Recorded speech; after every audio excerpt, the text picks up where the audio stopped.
test, 1, 2, 3. Sound check, 1, 2, 3. Ooh, it's very loud.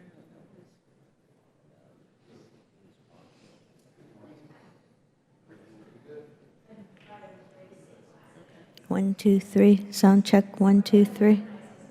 Check, check, 1, 2, 3.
government operations will come to order.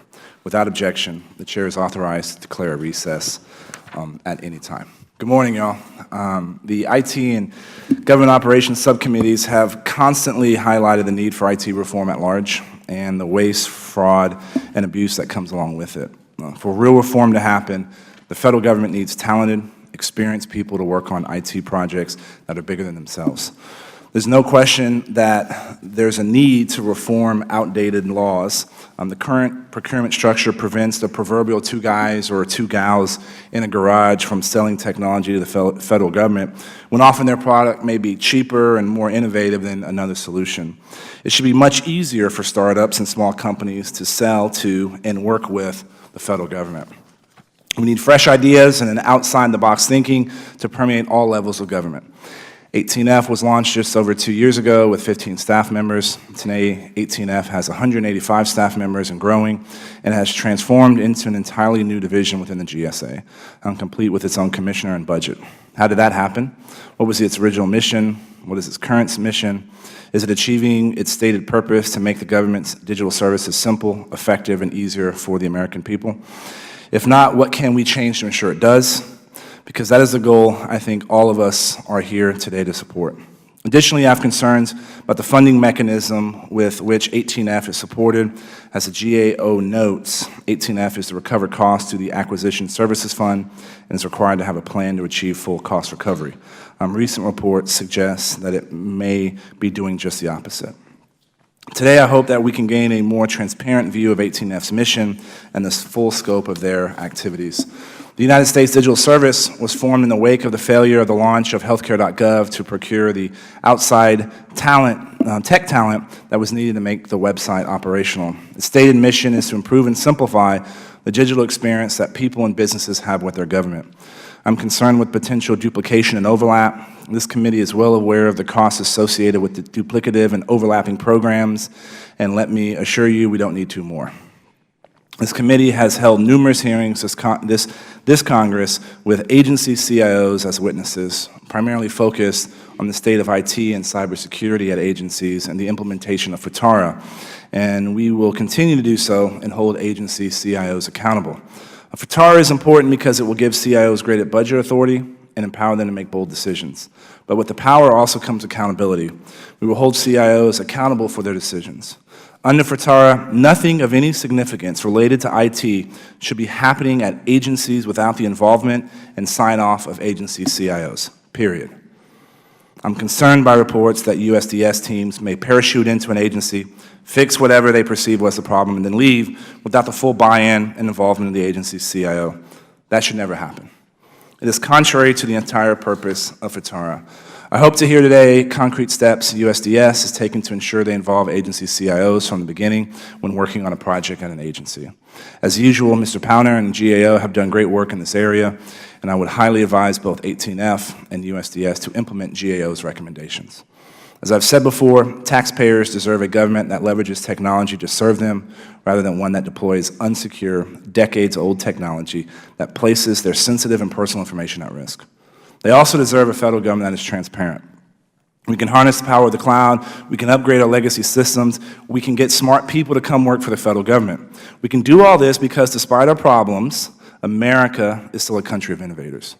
If 18F and USDS can help us achieve an efficient and transparent government worthy of its people and do so in a way that is clear, cost-effective, measurable, and appropriate for government role, then I'm very open to supporting them. However, these conversations will help give us a clearer view and inform us on whether they need to be restructured, reformed, or restricted, and I thank the witnesses for being here today and look forward to their testimonies and hearing from specific ways we can bring cutting-edge technology and technology talent into the federal government. I'd now like to recognize my friend, the gentlewoman from the great state of Illinois and ranking member of the Subcommittee on Information Technology for her open, Kelly. Ms. Kelly, you're recognized for 5 minutes. Thank you, Chairman Hurd, for holding this important hearing, and thank you to our witnesses for taking the time to be here this morning. As we all know, the federal government relies on information technology in countless ways. Most importantly, Americans rely on IT to access services and connect with the government, from signing up for health care to applying for student loans to securing veterans' benefits. And when the government's IT services aren't working, the government isn't working. We've learned this from our experience with healthcare.gov and other recent IT challenges. Although the Affordable Care Act is much more than a website, we saw what happens when we try to implement good policy without the underlying IT infrastructure to support it. That's why the administration created the U.S. Digital Service and 18F. The stated goals of USDS and 18F are to improve and modernize government IT operations and help the government become better at procuring, developing, and sharing IT going forward.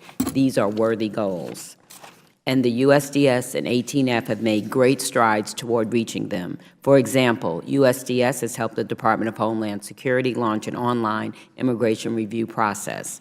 This is a project that DHS has been working on for nearly a decade at a cost of $1 billion. 18F is in the process of developing a new IT acquisition process that will make it easier for federal agencies to contract with vendors that provide agile software development services.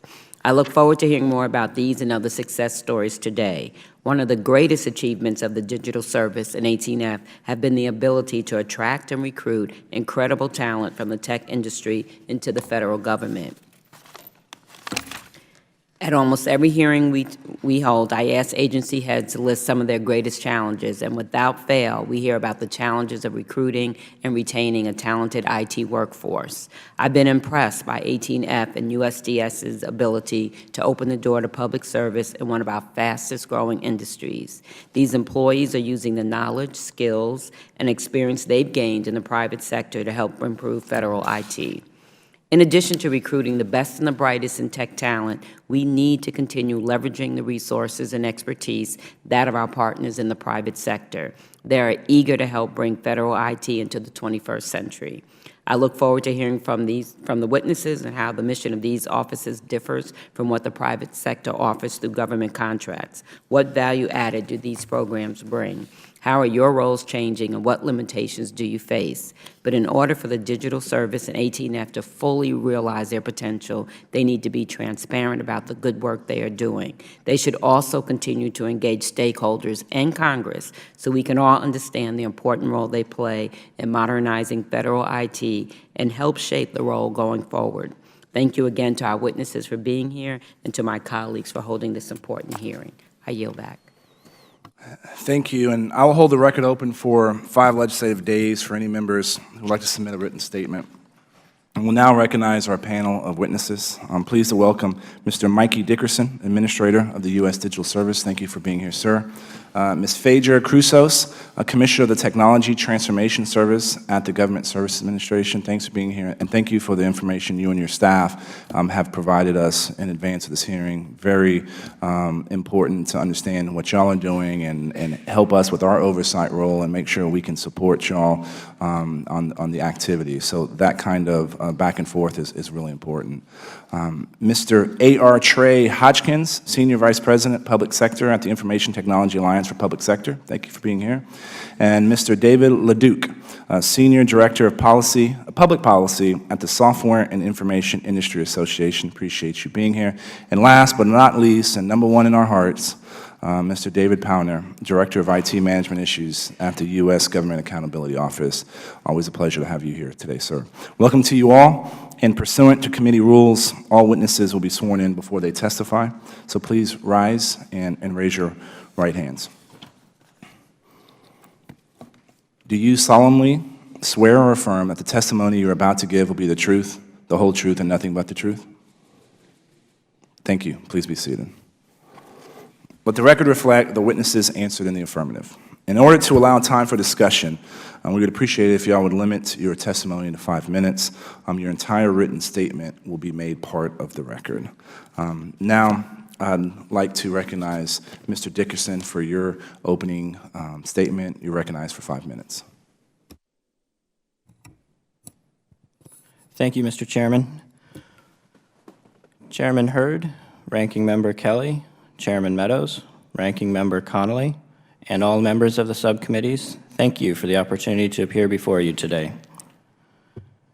Millions of people interact with the United States government every day, relying on digital products such as websites, online forms, and mobile apps to access and understand government services.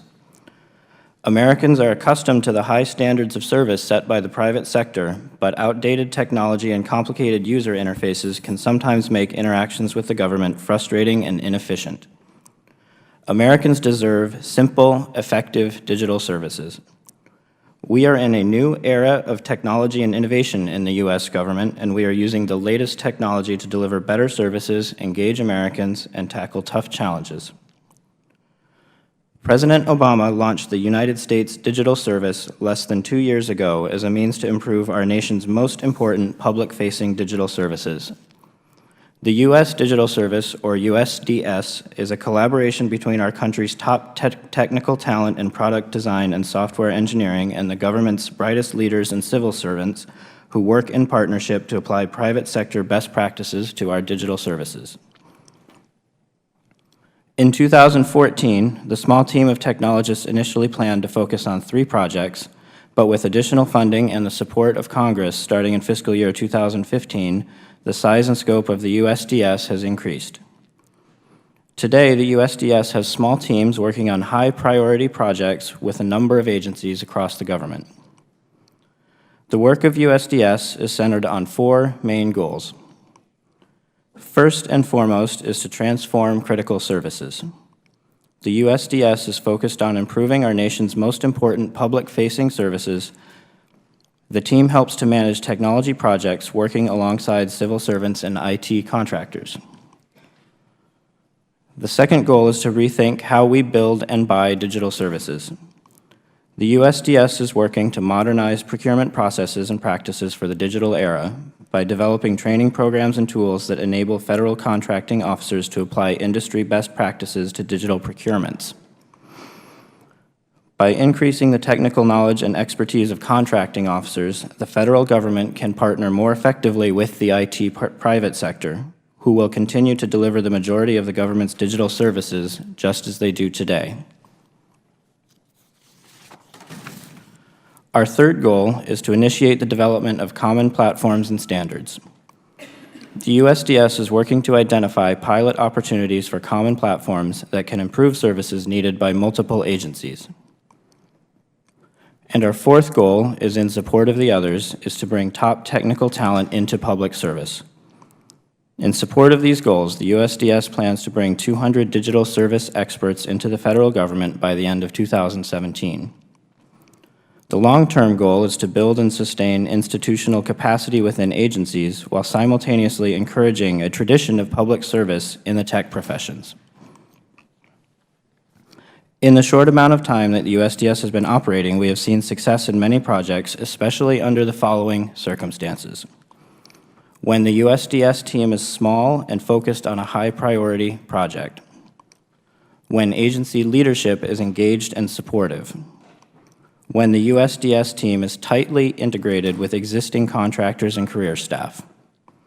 When the project has a hard deadline. And when the project has cross-agency dependencies or many stakeholders across the government. While the USDS is still a very new program, we've already seen early results in improving services for the public.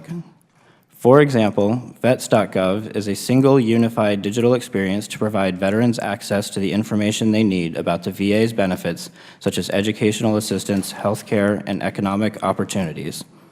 We're also pleased with the College Scorecard, a tool to help students and their families make better decisions about where to go to college by publishing comprehensive, reliable data on students' employment outcomes and success in repaying their student loans. By applying the best practices in technology and design to the federal government, the USDS helps enable the delivery of more reliable and effective digital services to the American public. Through the recruitment of top technology talent from one of the most competitive industries in the world, the USDS is inspiring a tradition of public service in the tech professions which will help the federal government continue to deliver crucial services. I thank the committee for holding this hearing and for your commitment to providing top-notch digital services to the American people. I am pleased to answer your questions. Thank you, Mr. Dickerson. Now, Ms. Phaedra Crusos, you're recognized for 5 minutes. Thank you. Good morning, Chairman Hurd and Meadows, Ranking Members Kelly and Conley, and members of the committee. Thank you for inviting me to speak with you today.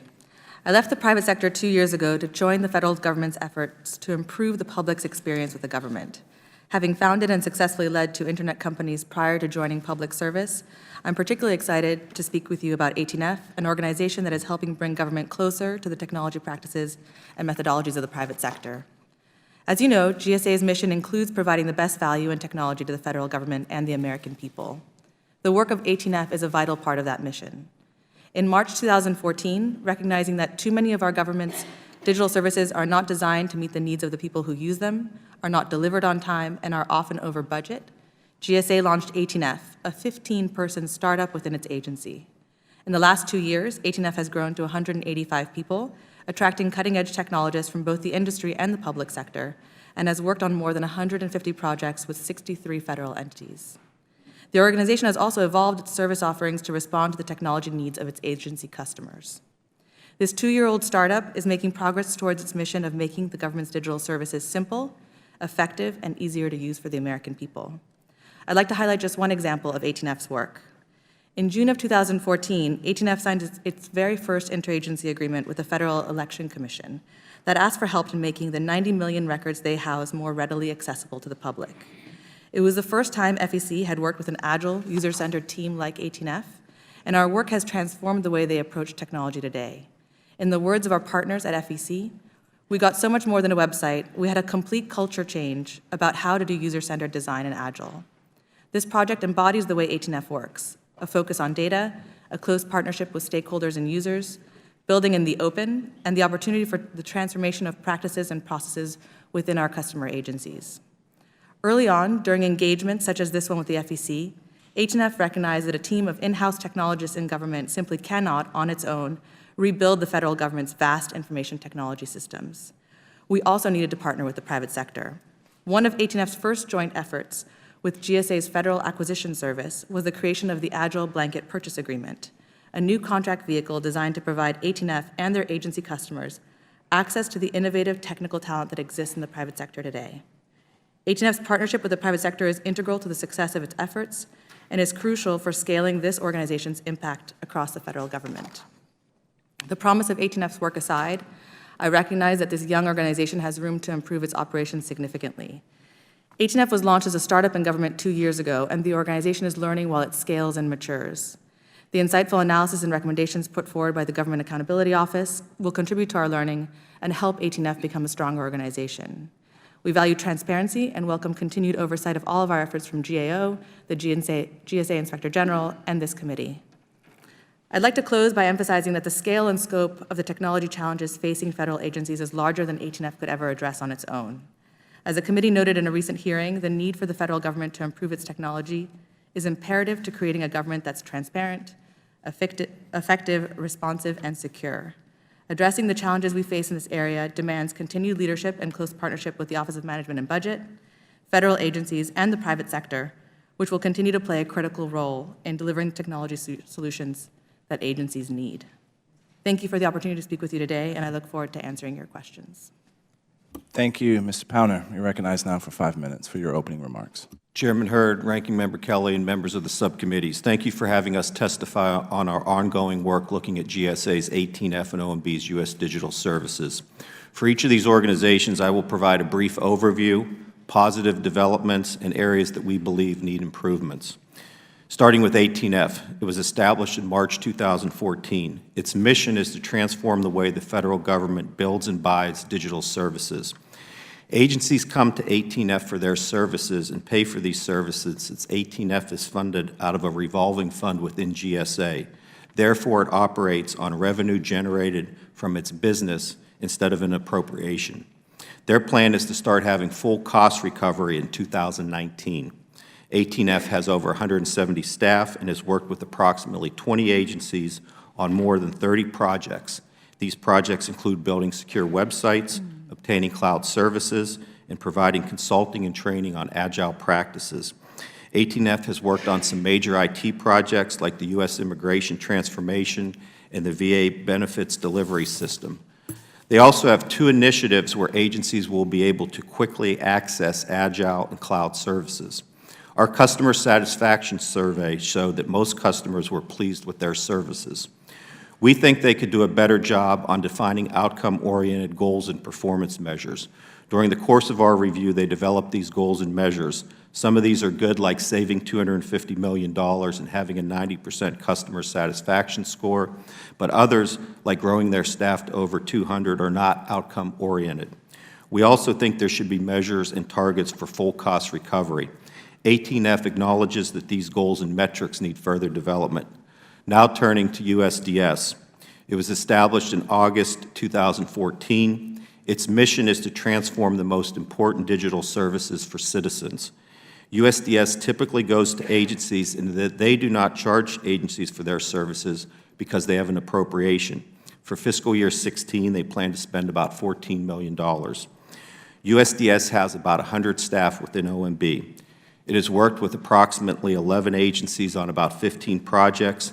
These projects include information security assessments, system stabilization, and software engineering. USDS has worked on 7 major IT projects, including U.S. immigration transformation and SSA's disability case processing. A much higher percentage of their work is associated with large IT acquisitions when compared to 18F. Our customer satisfaction survey showed that all customers that responded were satisfied with their services. Similar to 18F, USDS could do a better job defining outcome-oriented goals and performance measures. During the course of our review, these goals and measures were developed. Some are good, like measurably improving 5 to 8 of the government's most important citizen-facing services, but others, like increasing the quality and quantity of technical vendors, are not outcome-oriented. We also think USDS is continued focused on the highest priority federal IT projects that are to be identified quarterly to the appropriation committees is important. Finally, as USDS establishes agency digital service teams, it is critical that these relationships is consistent with CIOs in what is currently in FTARA and all the oversight that your subcommittees have performed to strengthen CIO authorities. We have concerns about some of these agency teams doing an end around the CIO organizations. In conclusion, it is important that these two organizations clearly demonstrate their value by improving performance measures. 18F needs to continue to work towards full cost recovery, while USDS needs to ensure that agency digital service teams do not undermine the CIO authorities that are being bolstered with FTARA. This concludes my statement. I look forward to your questions. Thank you, Mr. Powner. Mr. Hodgkins, you're recognized for 5 minutes. Good morning. Chairman Hurd and Meadows, Ranking Members Kelly and Connolly, and members of the committee, thank you for the opportunity to share our perspectives regarding the U.S. Digital Service and the General Services Administration's 18F and their efforts to improve government's approach to information technology. My name is Trey Hodgkins, and I am the Senior Vice President for the Public Sector at the Information Technology Industry Council, where I manage our public sector-facing practice called the IT Alliance for Public Sector, known as ITAPS. The tech sector has for some time been leading the focus on evolving the way the government acquires and manages information technologies, moving them from practices, processes, and protocols too often rooted in an era that predates the Internet to the 21st century. Our members believe such a transformation is necessary to fully apply today's technologies to government missions. Early in the current administration, industry helped develop goals to kickstart such an evolution. USDS and 18F embody some of those pursuits, including bringing about cultural and process change. These include using Agile instead of waterfall development methodologies, designing systems based on end-user needs in the context of the agency mission, and leveraging a multi-generational workforce. In many ways, 18F and USDS are positioned to be key enablers in the efforts to achieve a digital government. ITAPS regularly advocates for institutional disruption in the way the government buys and manages IT, and we embrace 18F and USDS as disruptors in the federal space. They also manifest what the tech sector has been saying for some time. Breaking out of the old processes allows innovation to flourish. Contractors do not have that same flexibility in today's market, with strict contract requirements, static funding cycles, and a rigid compliance structure. If contractors were to suggest innovative and perhaps time and money-saving solutions, their bids would be deemed non-responsive because they did not follow the requirements and essentially be disqualified. Both of these programs have demonstrated how innovation can be injected into government if you peel away the layers upon layers of rigid process now in place. Imagine what could be accomplished if we were to permit companies to think outside the box in the same fashion. We believe that these initiatives, like any new startup, faces pitfalls and obstacles, and the remainder of my comments offer recommendations on areas to focus, practices to adjust, and outcomes to illuminate in order to sustain them into the next administration. People do not always embrace change, and disruption can also expose programs to risk. We believe the risks facing these programs can be grouped into three categories, which are people, management, and technology, and I provide greater detail on these in my written testimony. These programs should address these risks and mitigate for them. Based on our discussions with vendors and government personnel, there is a general lack of clarity and understanding about these programs. What are they doing? What are they not? And how can they be expected to operate? This opaqueness has created a degree of uncertainty, concern, and suspicion. To address and counter these perceptions, and to ensure that these programs can be sustained into the future, attention should immediately be paid to creating a very transparent and open operating environment. Furthermore, applying comprehensive metrics will provide oversight to ensure the interests of the taxpayers and to demonstrate that these programs are not wasteful of time and resources. The committee also included the formation of the Technology Transformation Service, TTS, in today's discussion. As the operational arm of a list of OMB initiatives and policies, GSA needs to clearly explain how these new roles and responsibilities relate to their mission and to the broader industrial base, and how and with whom they will engage. GSA should also clearly explain how the entity is to be funded, where their authorities and personnel come from, and whether these activities must be authorized by statute. Leaving these and other questions unaddressed will expose 18F and GSA itself to challenges from uninformed stakeholder communities. ITAPS believes that a number of adjustments should be made to the programs to best position them for a clear trajectory into the next administration. Each program should clarify their mission. 18F in particular has expanded the reach and scope of their activities and created a condition where 18F acts as both the buyer and the seller. This is a conflict of interest, and such authorities should not be added to their portfolio at this time. Both 18F and USDS should remain focused on the original delivery models. Both programs and the TTS should immediately embark on an effort to become transparent in their operations and to ensure that stakeholders have clarity of purpose for the programs and understand how they can engage. Further, we believe that until the recommended transparency can take hold and effective assessment and analysis can occur, GSA should postpone formalizing TTS. Finally, both programs must find ways to effectively and robustly partner and not compete with new and existing government vendors to deliver better solutions. The technology industry wants to incubate a transformation in the federal IT market that brings about new ways to fund, develop, procure, deliver, manage, and sustain innovative technology solutions. We support 18F and USDS and believe that they can enable elements of such a transformation. We also want this transformation to improve the technological experience for everyone, constituents and citizens, taxpayers, government employees, and vendors. ITAPS remains committed to working with our government partners to achieve such success. With that, I conclude my remarks, and I'm happy to address your questions. Thank you, sir. Mr. Leduc, you're now recognized for 5 minutes. Thank you, Chairman Chaffetz, Chairman Hurd, Chairman Meadows, and Ranking Member Kelly. On behalf of the Software and Information Industry Association, thank you for the opportunity to testify today on oversight of the U.S. Digital Service and 18F. SIA is the principal trade association for the software and digital content industries. SIA commends the Obama administration for its work to update and enhance the federal government IT framework, which has strived to evolve federal IT to become more modular, agile, and cloud-focused.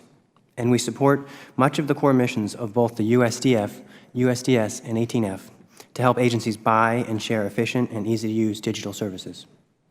But we have reservations with respect to several aspects of the 18F program. First, 18F's focus on build custom departs from the long-standing reliance on a buy, not build IT procurement policy. The buy, not build, or commercial off-the-shelf COTS first approach is a long-standing critical component of federal IT policy. This approach is underscored in the revised Circular A-130 and shared services policies put forward by this administration. Choosing vendor-supported solutions recognizes that agencies often lack and are challenged to maintain consistent and necessary IT management staff. They also benefit from economies of scale, among other advantages. When choosing vendor-supported commercial off-the-shelf solutions, vendors are in the best position, working with their agency customers to provide relevant updates, assurances of security, and performance. However, 18F is focusing on a build-custom approach to develop new solutions that are likely to require sustained, meaningful, and experienced support plans, which are not necessarily available as part of solutions provided by 18F. The importance of ongoing support for agency solutions cannot be overstated, and agencies cannot afford for this to be overlooked. Competition from 18F can only be expected to grow stronger over time for private sector IT vendors, particularly affecting small businesses. Second, 18F has the ability to operate outside of the traditional procurement process with the dual role of design agency procurements and to compete for the opportunity to provide these solutions without sufficient transparency and oversight. 18F combines policymaking functions, operations, and promotion of their own products and services sales. This is an area where there are many questions about the operation of 18F and not many answers. It appears that 18F could be deployed to design acquisition plans and RFPs and then have an opportunity to respond to that RFP, essentially as a sole source consultancy. This end result is not likely to achieve the best value for agencies, and it can ignore innovative ideas from the government. Outside the government, private sector IT solutions providers doing business with federal agencies must demonstrate their compliance with critical security requirements, such as FISMA security certifications or the often onerous FedRAMP approval process. 18F should face no less rigorous standards and scrutiny and not be prioritized over offerings because of its address at 18th and F Street. Additionally, of particular concern to this committee, mentioned by Mr. Powner earlier, the risk is that 18F could negate the steps taken to establish appropriate agency CIO oversight established in FTARA. Third, 18F must be required to cover its costs in offering agencies IT services, but transparency is currently lacking in this area as well. 18F should be required to provide a detailed assessment of services provided, as well as revenues and expenses to demonstrate whether they are covering costs. And if they are not, they should be required to provide a plan for cost recovery in the near future. Without a sufficient transparency mechanism in this area, it is difficult to make an apples-to-apples comparison between 18F services and the private sector services. Fourth, the unanswered questions and lack of transparency are particularly concerning given the expansion and recent GSA reorganization of 18F. 18F launched in March 2014, as we know, as a 15-person team of innovators and has grown today to a total of 183 personnel across 4 nationwide offices. We are concerned the administration is moving very quickly to embed and make permanent the 18F program without seeking input from Congress or working with other agencies and without addressing the issues we have identified. As an internal government IT consulting service, 18F should undergo the traditional oversight and scrutiny by both Congress and the administration to ensure that it will stay within a well-defined designated lane. In closing, following are 3 recommendations we offer to help guide 18F towards the well-intended goals of the organization. First, greater transparency on cost and process. Second, adherence to the current buy-first approach of commercial off-the-shelf products consistent with federal government IT policy. And third, a requirement to function by the same rules as other IT vendors needing to provide for the same level of scrutiny and comparison on costs. Thank you again for the opportunity to testify today, and I look forward to answering any of your questions. Thank you, Mr. Leduc. I'd like to now recognize Mr. Connolly for his opening remarks. Thank you, Mr. Chairman, and I'm sorry I'm late. Mr. Meadows and I were in a postal reform working group meeting for the committee. This hearing is exactly the type of oversight it seems to me that we can agree on a bipartisan basis. Today's hearing gives us the opportunity to hear from the administration about 2 programs that are playing an important role in the administration's efforts to modernize and improve IT, federal IT. The federal government spent, of course, $80 billion in IT in 2015. Mr. Powner, you testified before the full committee just 2 weeks ago that agencies are spending up to 70–75% of that money on legacy IT systems. GAO's high-risk list includes management of IT acquisitions and operations. Agencies need to modernize their systems and their way of thinking about IT investments. The creation of the U.S. Digital Service and 18F in 2014 brought some critical focus to those issues. In 2014, Congress passed, of course, the FITARA legislation, the Federal Information Technology Acquisition Reform Act, better known as ISA-Connolly. One of the most important changes of that bill was to provide agency CIOs with the authority to make spending decisions related to IT in a more streamlined and efficient manner. The law also requires CIOs to certify progress on ongoing IT investments. Congress gave CIOs that authority and responsibility for a reason. It's imperative that 18F and digital services coordinate with CIOs to ensure that the agencies have a sense of accountability for their investment decisions, and also ensure agencies adopt and institutionalize best practices and share them. There are many success stories over the last 2 years that we look forward to. Ms. Charousas and Mr. Dickinson highlighting in their testimony. It was refreshing to see that the GAO found positive customer satisfaction with both 18F and digital service. I'm proud to co-sponsor the Information Technology Modernization Act, which would create a revolving fund for updating outdated IT systems. Under the bill, 18F would use its expertise to ensure that agencies have used best practices such as agile development. As Mr. Pano testifies today, there are some areas where both 18F and the U.S. Digital Service can improve and should improve their communications, transparency, coordination, and outreach. I know those are concerns in the private sector, which looks at 18F maybe with a mixed and jaundiced eye. GAO found in its review of these programs that the U.S. Digital Service and agencies could do a better job of incorporating the agency CIO into the work of digital service terms. We're interested in hearing from the witnesses today how 18F and the digital service can improve communication with stakeholders and work with the private sector to ensure that the work of those programs is transparent and that the Federal IT portfolio is as effective and as efficient as possible. I appreciate the commitment of the employees of 18F and digital service have made to this government. They're bringing the lessons they've learned from the companies and organizations they come from to improve Federal IT management and procurement. Just as technology has led to private sector job growth, it can also inspire Federal government recruitment of the best and the brightest. Thank you, Mr. Chairman, for holding the hearing. I'd like to now start our questioning portion of this event, and we're going to start with the gentleman from Texas, Mr. Farenthold. You're recognized for 5 minutes. Thank you, Chairman Hurd. As a former computer consultant and web designer, I guess on a very small scale, I did some of what 18F and USDS did, so it's an issue that I'm passionate about. I do want to start off with the buy not build. Again, even from my days in the 90s, it was always cheaper to buy not build. Mr. Ledeck criticized 18F for building, not buying, and I wanted to give Mrs. Crusos 30 seconds if she wanted to respond to that. Thank you for the opportunity to respond to that. One thing that was clearly highlighted in the testimony of my fellow witnesses is that we haven't done a very good job of communicating what 18F does. Over the last 2 years, we've been very responsive to our customer agencies, and we absolutely take a buy-first approach.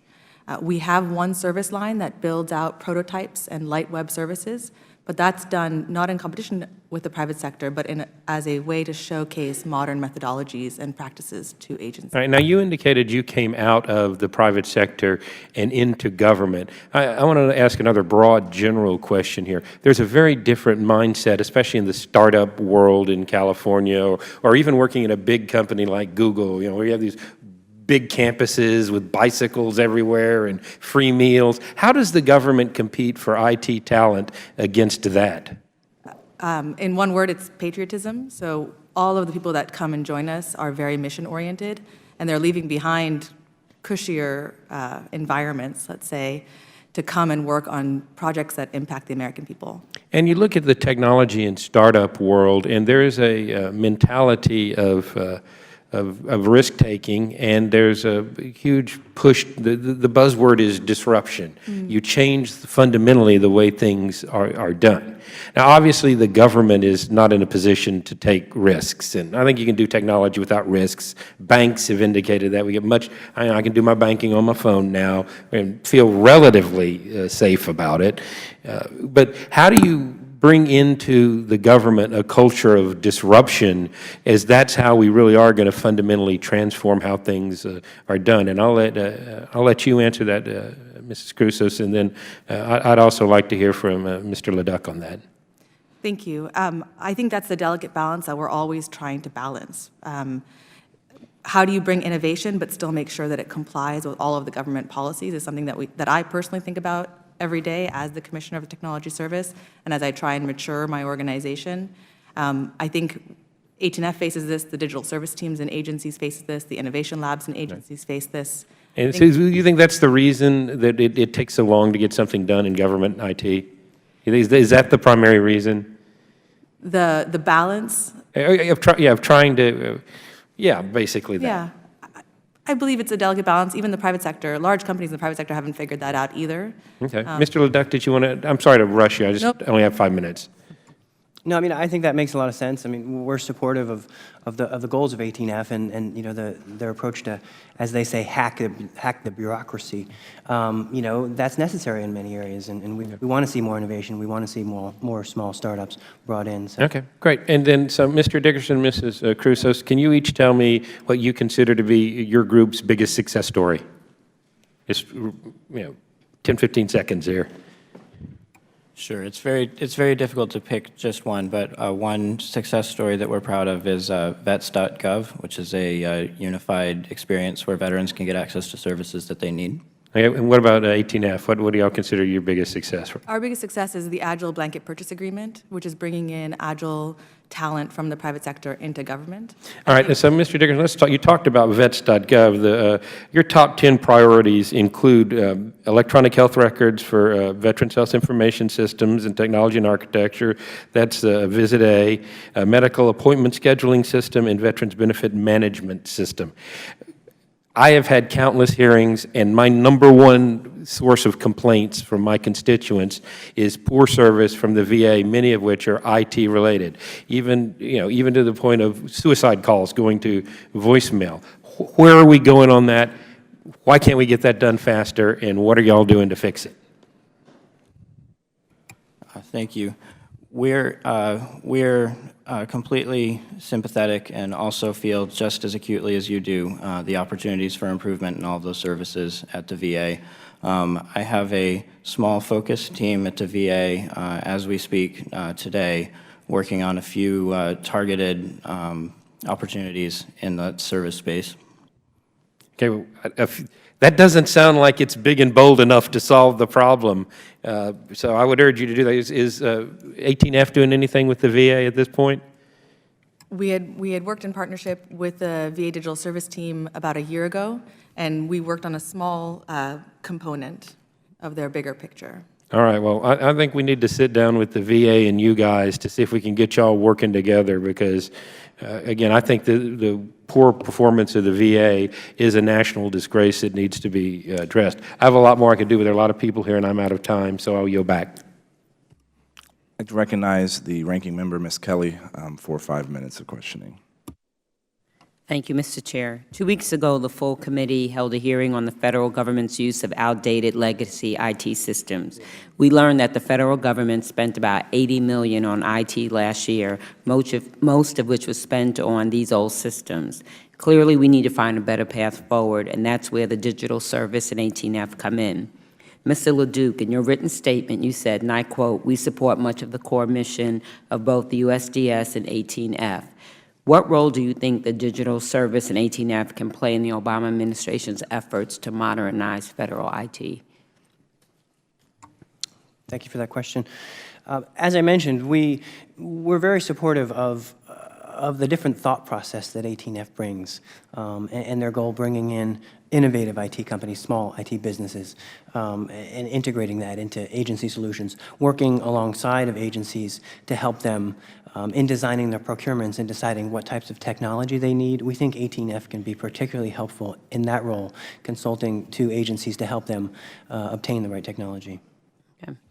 Does SIA believe that the digital service and 18F are having an overall positive impact on modernizing the IT acquisition process? Yes, I think we could say, overall positive, but as I mentioned in my testimony, we just want to make sure that it stays within a well-functioning lane to assist the agencies. Thank you. Mr. Hopkins, in your written statement, you said, and I quote, "In some ways, 18F and USDS are positioned to be key enablers in these efforts to achieve a digital government." In what ways do you think the digital service and 18F can enable the federal government to move into the digital age? Well, they're already serving as disruptors, and as was just discussed around the cultural change that's necessary, we actually have to change the thought process of the bureaucracies and how they look at technology, and then that translates into how they buy it. And they're leading edge on many of the elements of those different equations that have to be changed before we can fully incorporate technologies. Thank you. Does ITAPS believe that the digital service and 18F are having an overall positive effect on modernizing the IT questions? The same question. I think in certain areas, yes. I think that in some areas, as we discussed, it's hard to tell because of the opaqueness of some of the things they're doing. And then there's still a lot of stuff left on the table that we can all continue to focus on. Thanks. Ms. Crusoe, 18F's mission has always been to promote efficiency and innovation in the way the federal government approaches IT. Can you provide a few examples of how the agile development is leading to more innovation and cost savings in government? I know you did one, but we want more than one. We want more than one. That's wonderful. We worked on we worked on the Department of Education's college scorecard, which unleashed 25 years of data that had never been seen before by the public. Today, it's being used by people going into college to make informed decisions about both what college they go to from an academic perspective, but also how much they spend on college from a budgetary perspective. That was an example, that was a very small, light build that took 3 months, and it showcased agile development, user-centered design, open data, the usage of APIs to the Department of Education, allowing them to get a better idea of what that looks like so that when they go out to vendors and the procurement community, they can actually talk about these things and weave that into their RFPs. Okay. And what are some of the steps you're taking to advance agile development across the government? We showcase agile methodologies with light prototypes and discovery sprints. When we work with agencies hand in hand, that's when an agency hasn't done it before. So we absorb that first mover risk of taking a leap into a new technology methodology. We also are developing procurement vehicles. The first one is the Agile Development BPA, which used code review by our engineers to evaluate agile vendors. These are now pre-qualified, pre-certified vendors that we can access to work on projects, and agencies can also access to work on projects. And 2 questions. What are some of your biggest successes, and can you identify some of the failed IT projects that 18F has helped to turn around? One of our biggest successes is a turnaround, in my opinion. We worked with HHS to rewrite an RFP for a child welfare platform. We believe that the platform was going towards a large kind of waterfall singular buy, and we were able to break that down, insert modern technology methodologies like Agile, user-centered design, 2-week sprints, open data, open code into the RFP. We hope that this yields savings for HHS, and we hope that it also yields savings for others that can take this RFP, which is out in the open, and can use it for themselves. Can I ask one more question? Go ahead. For Mr. Dickerson and Ms. Crusoe, what do your agencies bring to the federal IT innovation that can't already be accomplished by the private sector? I think the most valuable role that the USDS brings into the government is the ability to coordinate and work across all the organizational boundaries to solve what are often very complicated problems with a lot of stakeholders that involve a lot of parts of the agency. Thank you.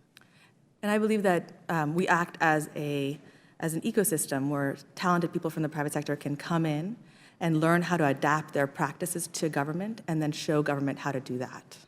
Thank you, and thanks for the extra time. I yield back. Now my honor to recognize the distinguished gentleman from Michigan, Mr. Wahlberg, for 5 minutes of questions. Thank you, Mr. Chairman, and thanks to the panel. Ms. Chrysos, as you indicated in your testimony, in 2 years, 18F has grown from 15 employees to 185, some significant growth.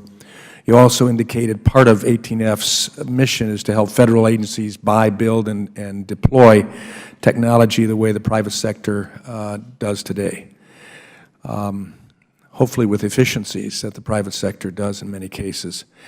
Can you describe the scope of work anticipated by 18F and how that work overlaps or duplicates capabilities present in the private sector or being performed by the agencies themselves? Thank you for the opportunity to answer that question. I think we need to do a better job of explaining our service offerings to both our stakeholders and the private sector. We do not intend, and we do not, in my opinion, we do not compete with the private sector. We offer 5 service offerings to agencies today, and we'll be constantly iterating on those to respond to the needs of our customer agencies.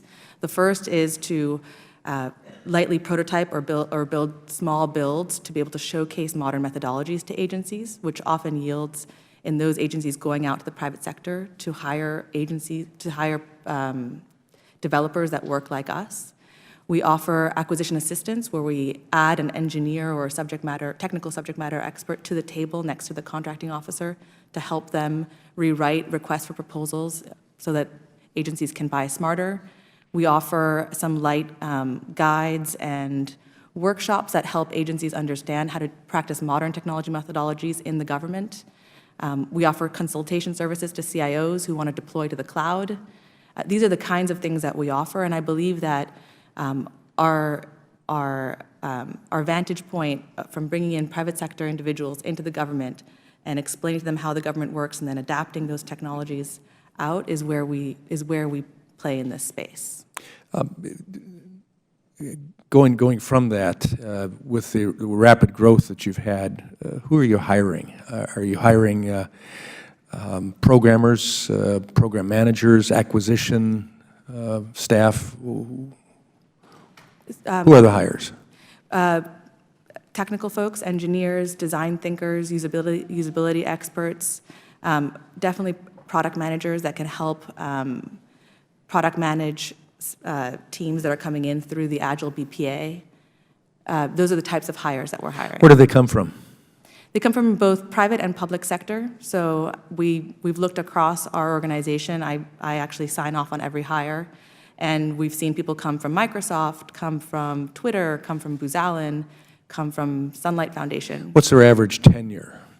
Their average tenure, well, we hire using Smarter IT Authority, which is a 2-year fellowship with 2 additional years, a 2-year term, sorry, with 2 additional years. The average tenure in the private sector in this field is around 13 months, to give you an idea of what this kind of workforce, how this workforce moves around. So I don't have the average tenure right now on hand, but I expect that it's around 2 to 4 years, since that's what our authority is. So significantly more than in the private sector. I'm sorry, I don't have exact numbers, but I can work with your staff to get you the number. Mr. Leduc, are there concerns in the software industry about how agency CIOs are being given information to make informed choices about who to turn to for help with IT concerns? Yeah, I mean, as we understand, and I mentioned this in my testimony, obviously, the structure put in place by FITAR and the goal for the CIOs to be able to monitor and determine the technologies to be used. The process that 18F could take in going through some of their services provided to agencies can very well go beyond this process and not effectively provide CIOs the opportunity to necessarily choose the technologies that they want to use. So we think that could be a real challenge area. What's your biggest concerns about how the 2 agencies, 18F and USDS, have evolved in the past couple of years?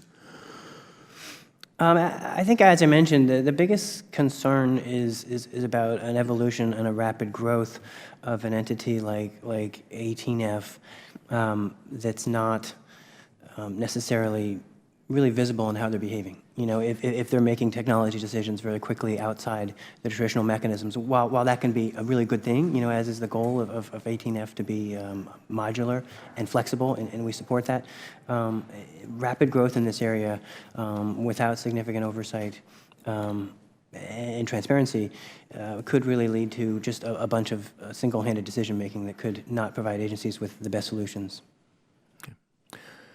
I yield back. The gentleman yields back. Now I'd like to recognize my friend from the Commonwealth of Virginia, Mr. Connolly, for 5 minutes of questions. Thank you, Mr. Chairman.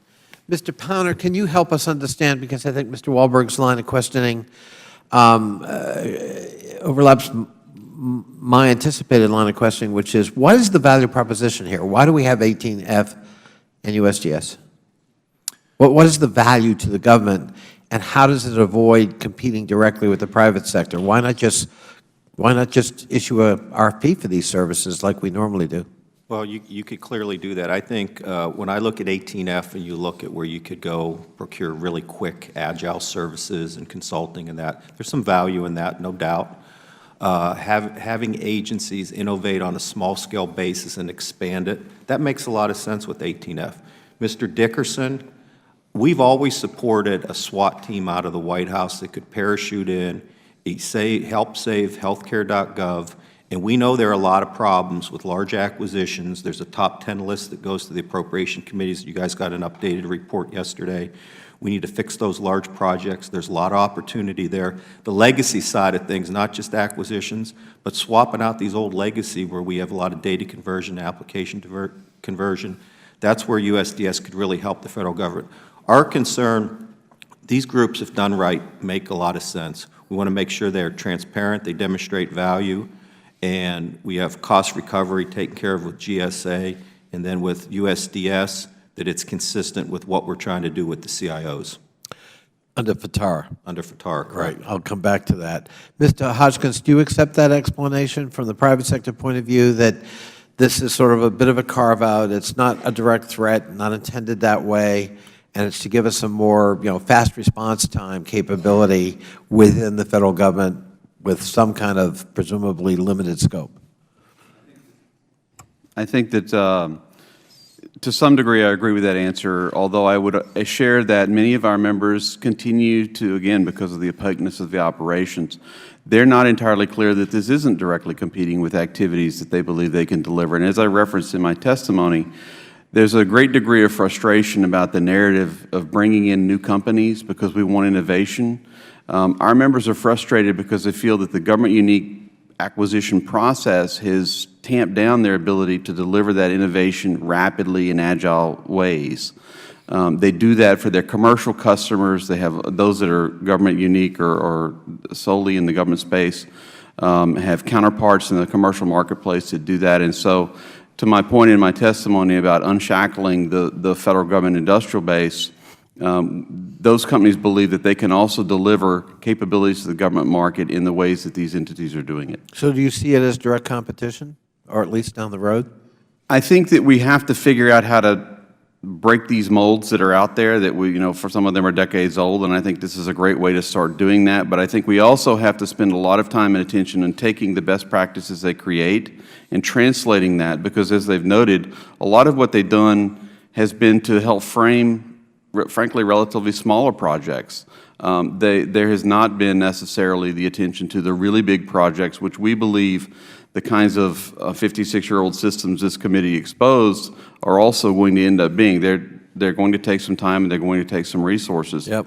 And we have to figure out how to take the good work that these groups are doing and bringing in those capabilities and then translate that into that scale we need. Yes. Ironically, apparently we have mastered how to maintain such 56-year-old systems in the federal government. We just don't know how to replace them. So we're going to need help from the private sector, no question. Mr. Dickerson, Mr. Powner in his testimony said, or raised a concern, that the lack of clearly defined roles between CIOs that we're trying to strengthen and streamline in decision-making under our FATARA legislation, and digital service teams actually may be inconsistent with the intent of the law under FATARA. Could you respond? I appreciate the opportunity to clarify that. I believe that all of the USDS activity is completely in compliance with both the spirit and the letter of FATARA. Well, you're going to have to do better than that. Yes, yes, officer. I believe I was completely in compliance with speeding laws, even though you've stopped me. GAO thinks otherwise, or has at least suggested it could be a concern. I'm asking you, are you aware of that concern? And besides just defending USDS, what are you doing to ensure that you, in fact, are in compliance with the terms of what is now the law, FATARA? May I have a minute to respond? Of course. Thank you. With the consent of the chair. Yes. You're right. There are important oversight and control mechanisms embedded in FATARA, such as a significant role for the CIO in making decisions that affect IT at the agency. The CIO is always part of the set of agency leadership that we talk to before we embark on or go into a project and decide how to execute it. We operate completely within the authority to operate, or ATO mechanism, and also the CIOs retain the control over the contract decisions, which is specified by FATARA. My time is up, Mr. Chairman, but I hope we get to pursue that just a little bit more. Mr. Pounder, do you have any comments on that last question? Thank you, Mr. Chairman. So I do think the reason we raised the concern is we talked to 4 CIOs where there were digital service teams established. DHS, we felt pretty good about that. DOD and VA, fairly good. State Department, the CIO told us initially that they were not involved with the selection nor the projects being chosen at that agency. We don't think that's appropriate. If they ought to be working with each other in that situation. Now, since the State Department kind of backed off of their initial comments, but when you read our report, that's an issue, and the question is how many of those departments and agencies, we just want to make sure we're in sync. We actually think that if the digital service teams at the agencies coordinate with the CIOs, they're going to be welcomed more into those agencies to work on the big problems and everything. As an example, at DOD, Terry Halverson, the travel system at the Department of Defense has been a mess for years. We haven't been able to deliver on it. So he said, yeah, I want the digital service team to try to tackle that. That's great. They agree on what they're working on, and they agree that that's a priority system that we've had a lot of problems, and that's where Mr. Dickerson can really help move the ball forward with those troubled projects. We just need to tighten it up a little more. Thank you, sir. I'd like to now recognize the distinguished gentleman and scholar from North Carolina, my friend, Mr. Walker, for 5 minutes of questions. Thank you, Mr. Chairman. Appreciate that. I think I'm going to stay right here on this line of questioning, and kind of, if I had another area I wanted to go to, if I have time, I'll come back to that. But I want to dig just a little bit deeper. Mr. Pounder, are the charters being established between USDS and federal agencies accounting for the role agencies, the CIOs, are required to perform pursuant to FATARA? We think that those charters could be clearer in terms of the relationship with the CIOs. When you say they could be clearer, can you be just a touch more descriptive or specific for me? Yeah, so if you say that we're going to establish a digital service team that reports to the agency head or the DEP secretary, and that will also work in conjunction with the CIO, and those teams will be established consistent with FATARA. That's what I'd like to see. Okay, with what role will the CIO play in coordinating with the USDS and the OMB to establish the agency digital service teams? Well, I think when you, clearly these CIOs, they should know what the priority acquisitions and the priority legacy conversions are. In working with those CIOs, the most important problems they have, they should be working with these digital service teams so the digital service teams can help them solve the most complex things. These guys are pretty smart that have come in, okay? Mr. Dickerson knows how to fix problems, clearly. We want them focused on the big problems that we have in this government because there's a lot of them in the IT world. Sure, absolutely. Who is responsible for making sure these CIOs know? You said they should know. Who's responsible? Whose job is it to make sure that's communicated? Well, I think that the CIOs, clearly Tony Scott plays a role in that as the federal CIO. But when you look at what we're doing with FTARA, if the CIO is to capture all IT spending in a department and then be responsible for the execution of this spending, that would include what we're doing with the digital service teams. That's under the umbrella. That's what we're trying to fix with FTARA, that there's not a lot of rogue operations going on. And I'm not saying, we know that's happening with other services that are being acquired at agencies. We want to get our arms around the IT spend, and we want to get the appropriate governance over that so we got the right security and the right delivery. All right, so when a USDS team comes into an agency, who do they report to? CIO, Mr. Dickerson, Tony Scott, someone else? Who is it? I think there are multiple options that could work. I mean, you could actually have them, you want to elevate their position, have them report to the DEP secretary, fine. But we got some CIOs that don't report to the DEP secretary. So I don't think that would be appropriate, as long as they're both reporting at least equally, or there's multiple arrangements that could work. We just don't want to we don't want to undermine the authorities of the CIOs. I appreciate your frankness on that. Mr. Dickerson, you touched on this a little bit earlier, and I want to get back to, if I have time here. Do you think the charters adequately account for the laws established by FTARA? Our charters have evolved over time as we're learning how best to document and set up these teams. I completely embrace Mr. Powner's recommendation that we make it more clear and explicit going forward. Our later charters, as noted in the GAO report, are more explicit about that we interact with the CIOs on a day-to-day basis. Okay. GSA funds 18F through Acquisition Services Fund, which operates on the revenue generated from the GSA's business units and not appropriations from Congress. Either Ms. Crusos or Mr. Powner, can you tell me or give me a list of these business units? Would you like to?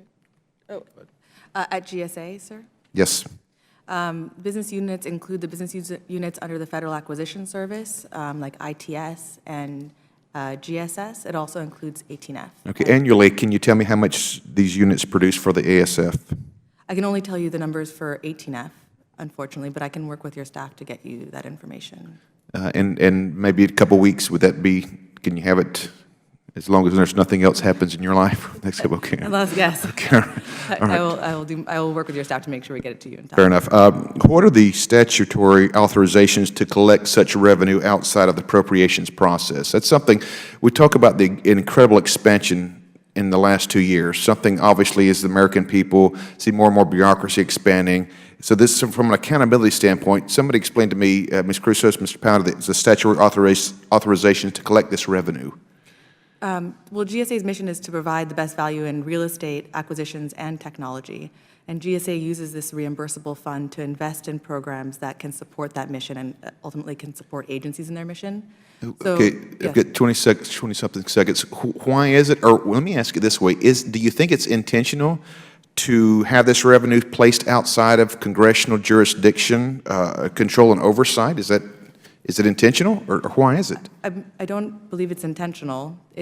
I don't believe it's intentional. Then why do you think it is? I'm sorry, I'm not familiar with the origins of the fund. I'm just familiar with my own finances. I apologize. If you have an answer. With that, my time has expired, Mr. Chairman. Thank you.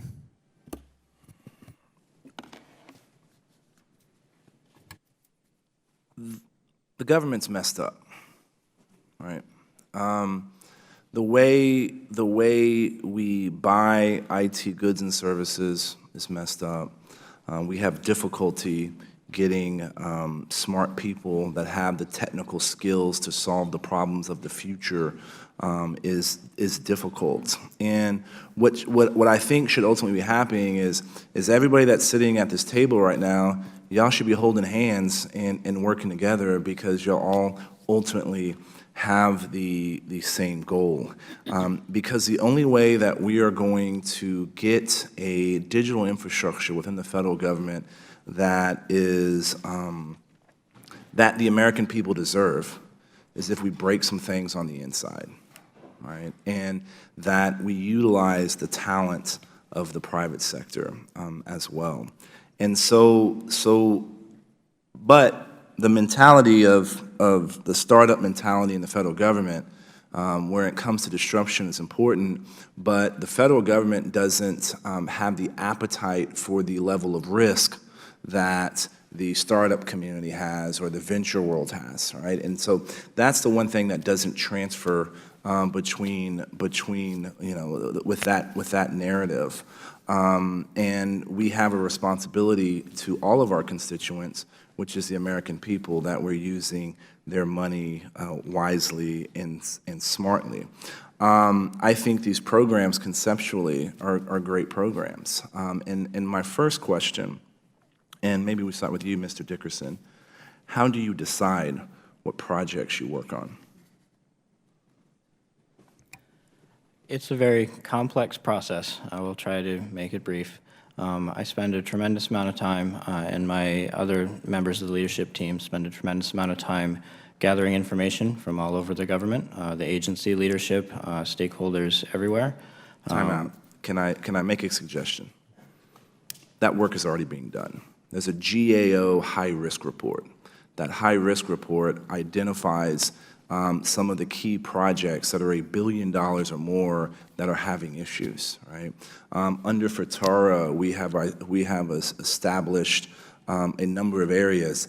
Data center consolidation, you know, something as simple as that. We've seen 4 agencies realize $2 billion in savings. You know, a man and a team of your talents would go a long way. The CISO of the Social Security Administration needs a whole lot of help, right? And this is a entity, you know, they should be able to say, hey, when they get grilled here at this committee about not following some of the basic practices of good digital system hygiene, they should be able to reach out to you, or y'all should be able to call the next day. Is that concept, is that not, grade my paper, does that make sense? Is that, you know, the flexibility and the way that y'all could be used? As you say, the OMB and the Office of the Federal CIO conduct broad portfolio oversight of all of those programs across the entire government, and we absolutely rely on that information as much as we can. Because there's nobody in the federal government that understands this better than Tony Scott. Right, and Tony Scott knows where the problems are and should be able to direct y'all.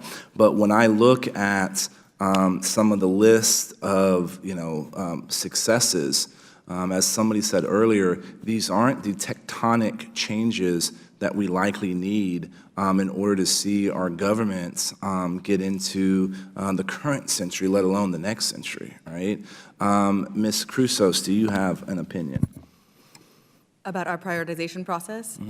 18F is a demand-driven fee-for-service organization, so our prioritization process uses a prioritization rubric that looks at both impact and viability, but we cannot parachute in or we cannot kind of pull in customers. They have to come to us and want to work with us. When things come into our organization, we look at impact, which for us is number of people it impacts as well as potential cost savings. And then we look at viability. For example, is this something better done by the private sector? Is this something that we have the talent for? Is this something we should send to the Federal Acquisition Service or back to that agency's CIO? That's how we prioritize. Mr. Chairman, would you yield for a second? I would. Just by way of follow-up to your point. But Ms. Crusos, okay, great, and Ms. Dickerson. But the Chairman was asking, but we already have a list of very high priorities, from GAO's high-risk list and some of the priorities we set out in FITARA. Do you also look at those priorities as you're looking at the projects you're going to get involved in? The projects that we get involved in are usually small reference products, like Mr. Hodgkins referred to, that showcase modern methodologies to agencies, and then they go and procure larger teams to actually tackle the big problems.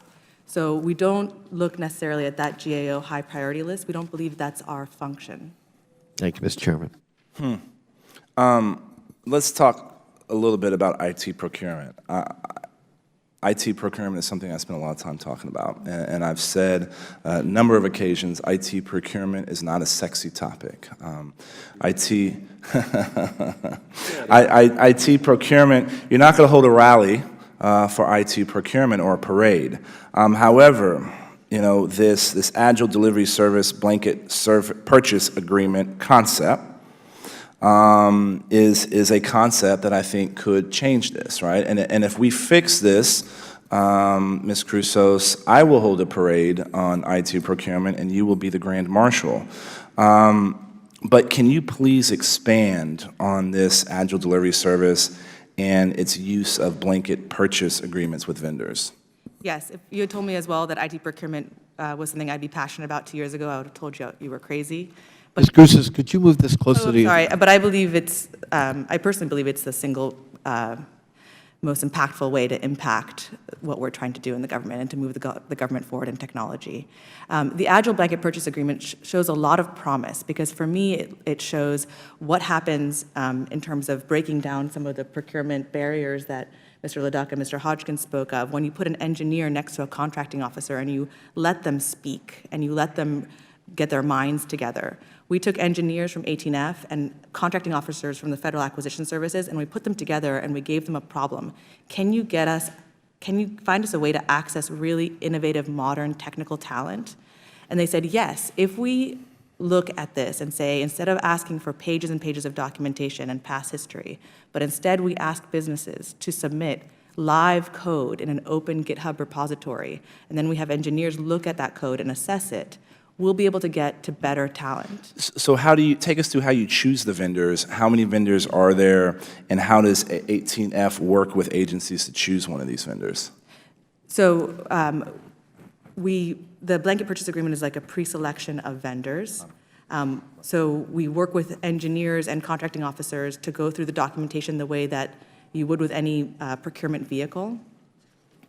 That vehicle you can then put task orders against that vehicle. Right now, we can access the Agile Blanket Purchase Agreement. We actually issued a task order this week to a small business. And agencies can use the Federal Acquisition Service to access this same blanket purchase agreement. Mr. Pounder, does this exist in other parts of the federal government? Is this unique? How do we look? The VA would benefit from this ability. I'm sure the organizations that are part of Mr. Hodgkins and Mr. Leduc's association would love to be able to participate in these kind of things. Your opinion on this? So clearly, I think, this is tied to FTARA, to your grades on incremental development. Agile is one way of going really small, right? These vehicles, if done right, and we're inclusive of the people who should be doing this, I think could really work. I mean, talking about shock the system, we need more agile development. This could actually help a lot. I actually think, and I've said this at times on incremental development, I think Congress and OMB, if you want to fix this big bang waterfall approach, don't fund anything unless you deliver within the year. And have a wave-out process. You know what? That would change a lot. You're not going to get funding either through the OMB process or through the appropriation process. We've talked to appropriation committees about this. If you want to really fix it, if you want to go small, fix it, that's the way you would do it. This could help. Ms. Cruces, if all of the agencies that had a D or an F on the Agile development within our FTARA scorecard came to you and said, hey, help us figure out how to do this, is that a project that y'all would take on? We've been asked by other agencies to help them build out their own Agile blanket purchase agreements. We're not trying to hoard that information. Our documentation is actually out in the public on GitHub, so you can build your own Agile BPA at your agency if you so desire, or you can come through our organization. And that's something we welcome. I hope all the CIOs that got a D or an F on their FTARA scorecard in this area are hitting that website as we speak. I have gone over my time. I know Mr. Farenthold has additional questions. The gentleman from Texas is recognized for 5 minutes. Thank you, Mr. Chairman. I want to follow up on the blanket purchase agreement. Can you tell me, just in a broad general, what type of services are these? I mean, you've got 17 vendors. What type of services? 17 vendors is for one of the pools. We're authorizing 2 more pools. And software development, DevOps are key, design thinkers, those types of thinkers that can work on Agile development, user-centered projects. All right, so how does this help and not create another barrier? So if I'm a software developer, I want to build make it simple, an app for the phone to tap into some federal agency. Is getting certified through that, how does that help me, and how does that not create another barrier to entry? We're trying to create smarter bridges between the government and the private sector by putting engineers and contractors together. We just think this is a smarter bridge. We're also at the same time working with the Federal Acquisition Service to try and lower the barriers to entry. We've had a really interesting project with Schedule 70, where we're looking at creating plain language roadmaps and lowering the time it takes to Schedule 70 significantly. All right, so Mr. Hutchins, is this helping your members, or is this just another hurdle? Thank you for the question. We're supportive of the agile development approach. One of the challenges that we think this particular BPA is that it's only offering or only accepting applications of companies who are willing to code in open source. So all of the companies who have intellectual property in their products are not eligible to compete on this particular BPA, and so they're not offering their solutions in an agile fashion, and that's something we think that we can open that up. Well, I'm a huge advocate for open source. I actually do think that's the way the government can address some security issues as well as make stuff available across government lines. You also talked, though, about unique government needs, and I want to, what are the unique government needs that the private sector doesn't have? I mean, you need good user interface, you need good price, you need good security. What are the unique government needs? The government has a lot of unique needs on scale. It has a lot of unique needs in compliance, and it has a lot of unique needs regarding the way the company is expected to operate and shape its business model. All right, so Ms. Crusos, you want to talk about what unique government needs are as well? Because I think a lot of, they're not as unique as people want to make them to be, other than size. Yeah. I don't think the government's needs are that unique, and I actually don't think agencies' needs or sub-agencies' needs are necessarily that unique as well. I think if you look across, and we've been trying to see patterns coming in of incoming requests, we see patterns of common technical components that are needed throughout government. It's an area that we should have smart people looking at, and looking at how to leverage efficiencies. I mean, that's traditionally the GSA's role, is to take advantage of the size of government to make things cheaper. Yes. Having used the GSA website, I don't know. But so is there a way to expand something like these blanket purchase agreements to say, all right, this is certified and secure, so we don't have every CIO doing the same evaluations of very similar or not the same needs in software? I believe so. We're a young organization. We're 2 years old, and this was our first collaboration with the Federal Acquisition Service. But one of the reasons we created the Technology Transformation Service is to bring some of these ideas and some of these people together at GSA to do exactly what you're talking about. I think that creates a level of expertise and bureaucrat, kind of a CYA. Oh, this is GSA certified. I don't have to be afraid to buy this and go through a lengthy purchase process. I did have one other. I think it was your group that was working with the census. We had a hearing on the census. Can you talk a little bit about what your role was and what value you feel we provided to the Census Bureau? That's another agency within this committee's direct jurisdiction. I'm so sorry to disappoint you. I actually don't know enough about that to speak to it today, but I'm happy to get you that information. All right, it was just on your list of it was on your list of things, and I would be interested to do that. Okay. And that's basically all I've got for right now. So I'll yield back. Yes, gentleman yields back. Mr. Connolly, you're recognized. Thank you. I want to follow up on just one aspect of the question of the role of the CIO. Mr. Pounder, you gave an example of the State Department CIO not being cognizant or fully aware of what USDS team was doing within the State Department. Is that correct? That's correct. Mr. Dickerson, does that make sense from a good management point of view? I mean, in the private sector, it's almost inconceivable to me that anyone could hire a private IT team and come in and do some work in the corporation without the CIO's knowledge and approval. I mean, that would be tantamount to saying you might as well move on because we don't have any confidence in you. How is it possible in the public sector that a team, your team in this case, would be operating in an agency without the knowledge or express approval of the CIO? So I believe Mr. Powner, after making the comment about the State Department CIO, also followed up by saying that they brought those comments back a little bit under discussion. I looked into this with my team a little bit, and to the best of my knowledge, the CIO at the State Department was a participant in several meetings in the earlier stages of our work at the State Department. Now, that being said, there's absolutely a spectrum among the CIOs that we work with of the amount of time and the interest that they have in the digital service type projects, given all their other statutory responsibilities. Well, would you agree, and Ms. Crusos, please comment as well, generally speaking, it's a pretty good management practice to make sure that your team is operating with the full knowledge and consent of the CIO? I certainly agree that it's an excellent management practice for the CIO and the rest of the agency leadership to all be aware of what we're doing. I agree with Mr. Dickerson. Well, aware of and giving consent.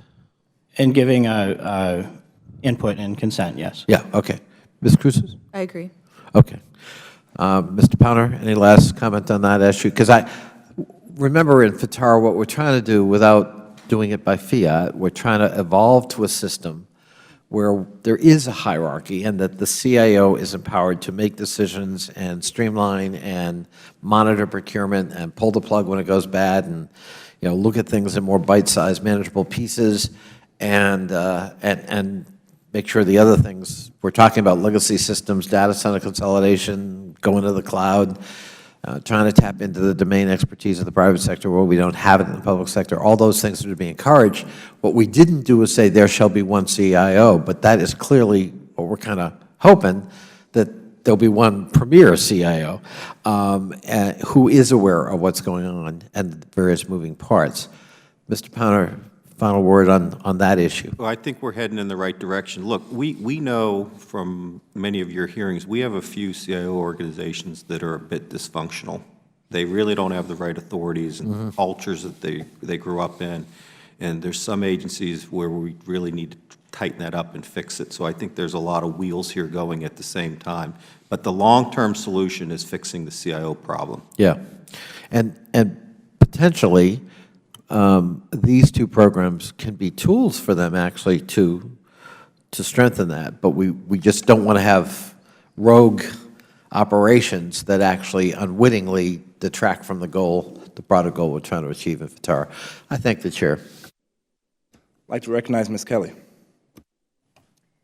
Just quickly, Ms. Crusos and Mr. Dickerson and Ms. Crusos, what makes your agencies different from each other in funding and the projects you do take on? We are a fee Or for what are the differences? We're a fee-for-service, demand-driven digital consultancy, and as such, we have a very separate intake and prioritization process. We offer support services. We do view the CIO as our most sophisticated customer. We try and meet their needs by offering support services from the ground up. USDS is not cost recoverable. We operate off of an appropriation from Congress, so we go directly to where we're needed as quickly as possible, which means that we are often useful and best applied in cases where there are unanticipated needs. Okay. Thank you. Thank you, Mr. Chair. Ms. Crusos, aren't you required to achieve full cost recovery now? And why is it going to take until 2019? Thank you for the opportunity to answer that question. As the TTS Commissioner, this is something I think about and work with my team quite a bit. I work with the H&F management team as well as the CFO, and we look at key performance indicators on a weekly basis to try and iterate the operations of our business to get to full cost recovery. So are you required to have full cost recovery right now? We're committed to, we're required to have a plan for full cost recovery, and we're committed to achieving full cost recovery by 2019. if not soon. Will you plan on sharing publicly 18F's accounting for cost recovery to include cost structures and project charges in instances where 18F came in below expected cost or above? I'm happy to work with the CFO's office, and as long as that's allowed by GSA, I'm very happy to share that with you. Mr. Powner, is 18F supposed to achieve full cost recovery now? I believe that there's a plan, there's a requirement for a plan to get there. Obviously, they want to do it as soon as possible. I do think that when you have a startup, there is some, you need to build up to it because the payout's actually lagging what they're doing. Is GAO receiving the information that you need in order to determine that they're on a path to full cost recovery? Yes, we have received that. I think by 2019, that's the plan. I mean, they got a worst case, best case, most likely case. There's some good numbers there, and that is the most likely case to recover by 2019. I think our report says a worst case is around 2022. Good copy. Mr. Dickerson, USDS is directed to provide quarterly reports to the committees on appropriations in both the House and Senate, describing current USDS teams and projects that include the top 10 priority programs. Has that been provided to the appropriations committees? Our most recent top 10 project report was transmitted yesterday, I believe. Now, is that the same document that we received, titled Report to Congress, 10 High Priority Programs? That's right. Is that for OMB, or is this directly for USDS? The reporting direction from Congress changed between the last 2 years' appropriations, and so what you're seeing here is kind of the last production under the joint OMB USDS oversight. So you see some projects that USDS is involved in and some that we're not. The new direction from Congress with the most recent appropriation is that USDS report on these projects going forward, and that is our plan. Good copy. Do you know what the Joint Legacy Viewer is? I'm in passing familiarity, yes. Is that true interoperability? I think it's an excellent first step. It's certainly a better place to be that you're able to see records from two different systems together in the same place. My understanding is that that's found very valuable by the clinicians that are trying to serve those veterans. There's certainly farther to go. More interoperability would still be better. And what does USDS's role in the interoperability between VA and DOD? And I know you mentioned something earlier, but I'd love to hear a little more robust answer. It's a very big problem, and we have bitten off some pieces of it that we think we can have a really strong impact on. One of those is the transmission of the service treatment record between the DOD and the VA at the end of a veteran's active duty service. Copy. My last question is to everybody, and please answer in like 20 seconds. What is your key takeaway from today? Mr. Powner, let's start with you. You're the most experienced witness at the table. Let's continue to fix the CIO problem. Mr. Dickerson.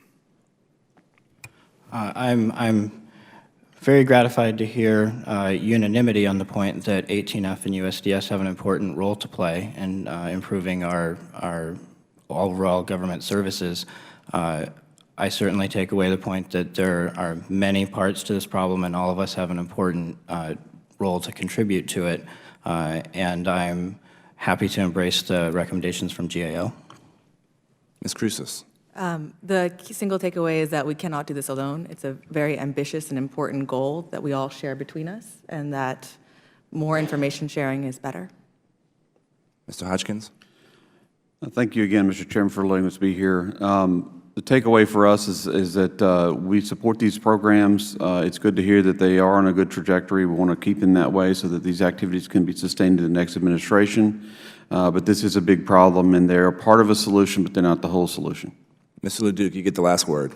Well, we're delighted that these subcommittees are committed to their oversight role. So we're very happy about this hearing today.